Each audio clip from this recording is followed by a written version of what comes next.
Hello friends, future study hub पर आप लोगों का स्वागत है। चलिए, आज की हमारी जो संख्या पद्धति की टाइप रहेगी वो टाइप नंबर 9 और 10 रहेगी। जैसे कि इसके अंदर मुझे बताया गया कि पूर्णतः विभक्त से संख्या ज्ञात करना। 100 एवं 200 के बीच कितनी संख्याएं हैं जो 3 से पूर्णतः विभाज्य हो जाए। मतलब कहने का पर्पज इसका ये है कि 100 और 200 के बीच में ऐसी कितनी संख्याएं हैं जो 3 से उन संख्याओं को हम लोग पूर्णतः विभाजित कर सकें। जैसे 100 से आगे अगर मैं कंफर्म करूं, क्या 101 कट पाएगा 3 से? नहीं कट पाएगा।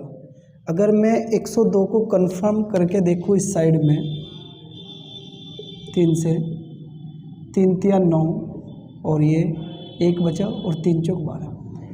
तो इसी प्रकार जैसे मेरी यहाँ पे 102 संख्या आई, तो इसी प्रकार हम लोगों को ऐसे ही काउंटिंग करते करते कहाँ तक चलना है, वो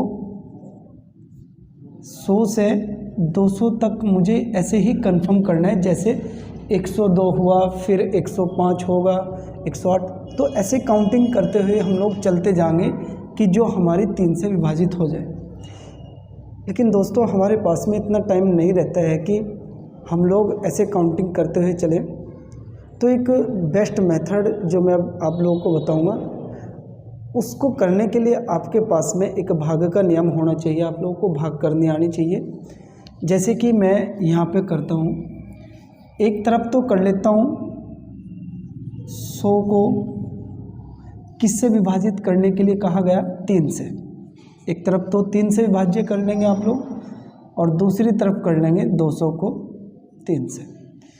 जैसे 3 का पाड़ा हम लोग चलाएंगे, 3 तिया 9 और ये 1 बचा, फिर 3 तिया 9। अब क्या शेषफल बच पा रहा, क्या नहीं बच पा रहा, उससे आप लोगों को कोई मतलब नहीं रहेगा। इसी प्रकार 3 से मैं 200 को विभाजित करूँगा। जैसे 3 छंग 18, 2 0, 3 छंग 18, क्या शेषफल बच पा रहा, कोई मतलब नहीं रहेगा।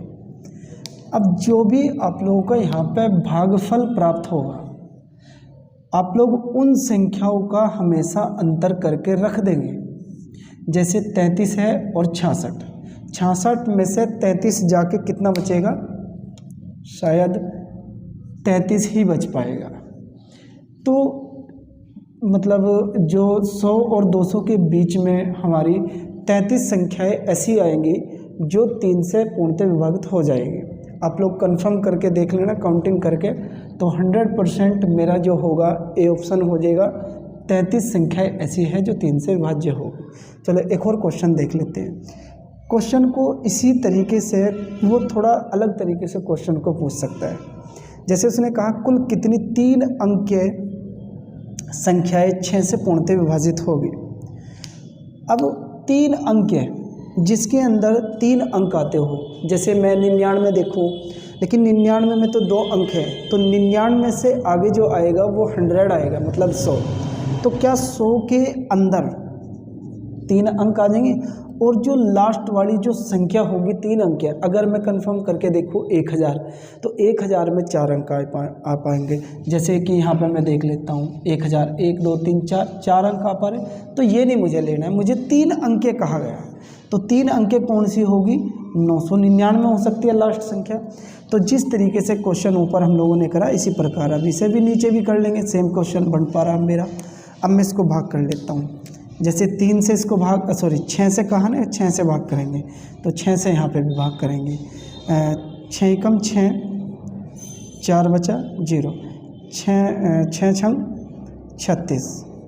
तो जब हम लोग 6 से 100 को डिवीज़न करेंगे, तो मैंने पढ़ा चला, जैसे 6 कम 6, 4 बचा, फिर 0 उतारी, फिर 6 छंग 36, तो कितना प्राप्त हुआ, 16 प्राप्त हुआ।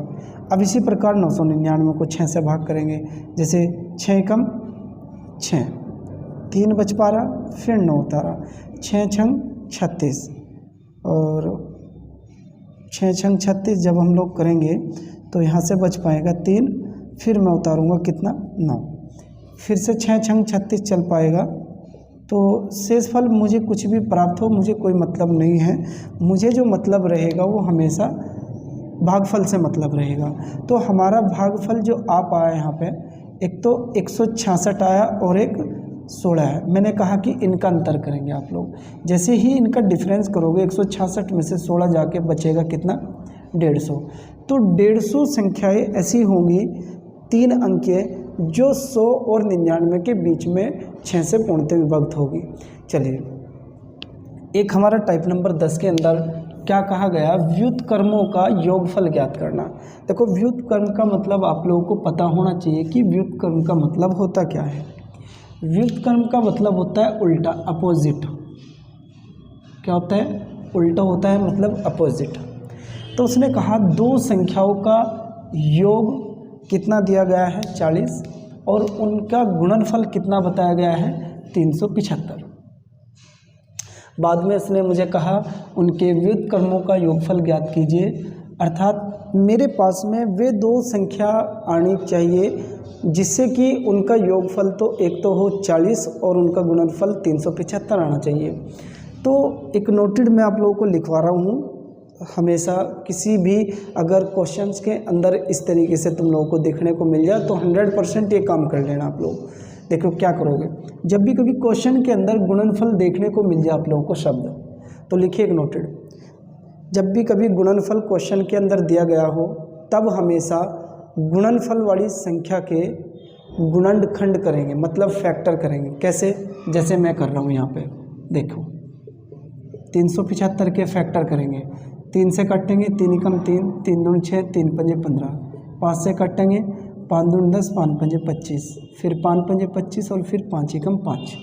तो ये फैक्टर करने का जो मेन मकसद है, इन मेन मकसद क्यों रखे हम लोगों ने, ऐसा इसलिए रखा क्योंकि मुझे वे दो संख्या निकाल के लेकर आनी जिनका योगफल तो बैठना चाहिए 40 और गुणा करके आना चाहिए 375।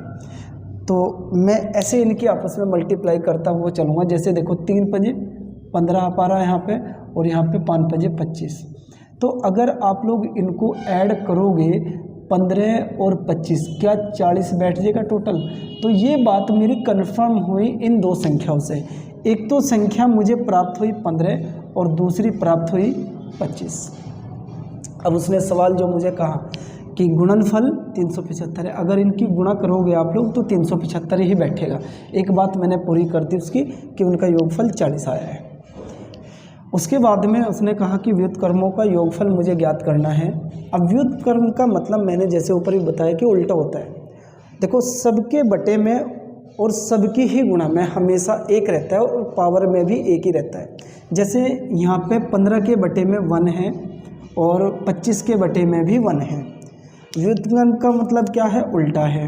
अब उल्टा हम लोग जब करेंगे तो 1/15 होगा और इसका 1/25 होगा। अब क्या कहा, योग, तो योगफल निकाल पाएंगे हम लोग। अब योगफल निकालने के लिए क्या तरीका होता है, भिन्न को सॉल्व करते हैं। अब हम लोग 15 और 25 का जो शेष फल एलसीएम आएगा लेस है, वो 75 प्राप्त होगा। अब 15 से 75 को डिवीज़न करेंगे, 15 5 75, 5 आया, 5 के ऊपर मल्टीप्लाई करते हैं, 5 एकम 5, 25 तिया 75 और 3 एकम 3। तो टोटल जो प्राप्त हुआ 5 और 3 8/75 प्राप्त हुआ। देखो, कभी भी कोई लड़का ये गलती ना करे कि सर व्युत्क्रम करना है या नहीं करना है। देखो, मैं ऑलरेडी उनको उल्टा कर चुका हूँ, आपको अब उल्टा करने की आवश्यकता नहीं है। अब ये मेरा आंसर हो जाएगा डायरेक्टली। अब जैसे यहाँ पे आंसर मुझे प्राप्त हुआ 8/75, तो मेरा ऑप्शन जो मैच हो पा रहा वो ए ऑप्शन हो पा रहा। एग्जामिनर ने सी ऑप्शन भी रख रखा है जो आपके माइंड में चल रहा होगा कि इसको उल्टा करना, तो कंफ्यूज नहीं होना है क्योंकि आप लोग ऑलरेडी इसको क्या कर चुके हो, उल्टा कर चुके हो, व्युत्क्रम कर चुके हो।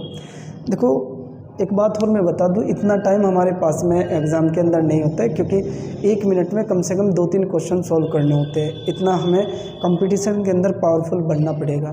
तो उसके लिए एक छोटी सी ट्रिक अगर देखना चाहते हो, अगर अच्छी लगे तो देख लेना, कर लेना आप लोग। अगर ये स्क्रीनशॉट लेना चाहते हो तो ले लो, क्योंकि मैं यहाँ से अभी रफ करूँगा इसको। अब एक शॉर्ट ट्रिक देखेंगे आप थोड़ी सी। चलो, मैं यहाँ पे लिख दे रहा हूँ इसको, इस बॉक्स के अंदर लिख रहा हूँ। जब भी कभी व्युत्क्रम का योगफल ज्ञात करना हो, व्युत्क्रम का योगफल ज्ञात करना हो तो हमेशा ये ट्रिक लगा लेना भाई, योग बटे गुणनफल,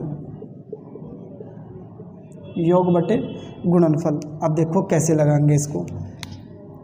भाई योग वाली संख्या बता सको कितनी है, योग वाली संख्या भाई 40 है, और बटे में गुणनफल वाली संख्या कितनी भाई 375 है। भाई 5 से कट जाए क्या, देखो काटने का भी तरीका बताऊंगा। जब भी कभी किसी संख्या का इकाई अंक 0 या फिर 5 दिख जाए तो 100% वो संख्या 5 से पूर्णतः विभाजित होगी। जैसे यहाँ 5 से कट जाएगा, 5 8 40 और 5 7 35 और 5 5 25, तो क्या प्राप्त हुआ आपको 8/75 ही प्राप्त हुआ या नहीं हुआ। जैसे कि हम लोगों ने यहाँ पे निकाला था ये इतना लॉन्ग मेथड करके, और एक शॉर्ट मेथड से हम लोगों ने क्या निकाला, योग बटे गुणनफल। योगफल वाली संख्या थी 40, गुणनफल वाली थी 375। अब अगर कट रहा है तो कटेंगे, अगर नहीं कटता है तो छोड़ देंगे आप लोग। तो यही मेरे पास में क्या होगा, आंसर कहलाया जाएगा। चलिए, अगर आप लोगों को अच्छा लगा हो तो लाइक करना और शेयर भी करना और इसको सब्सक्राइब भी करना। चलिए, तब तक के लिए आप लोग फ्यूचर स्टडी हब पर बने रहें। धन्यवाद।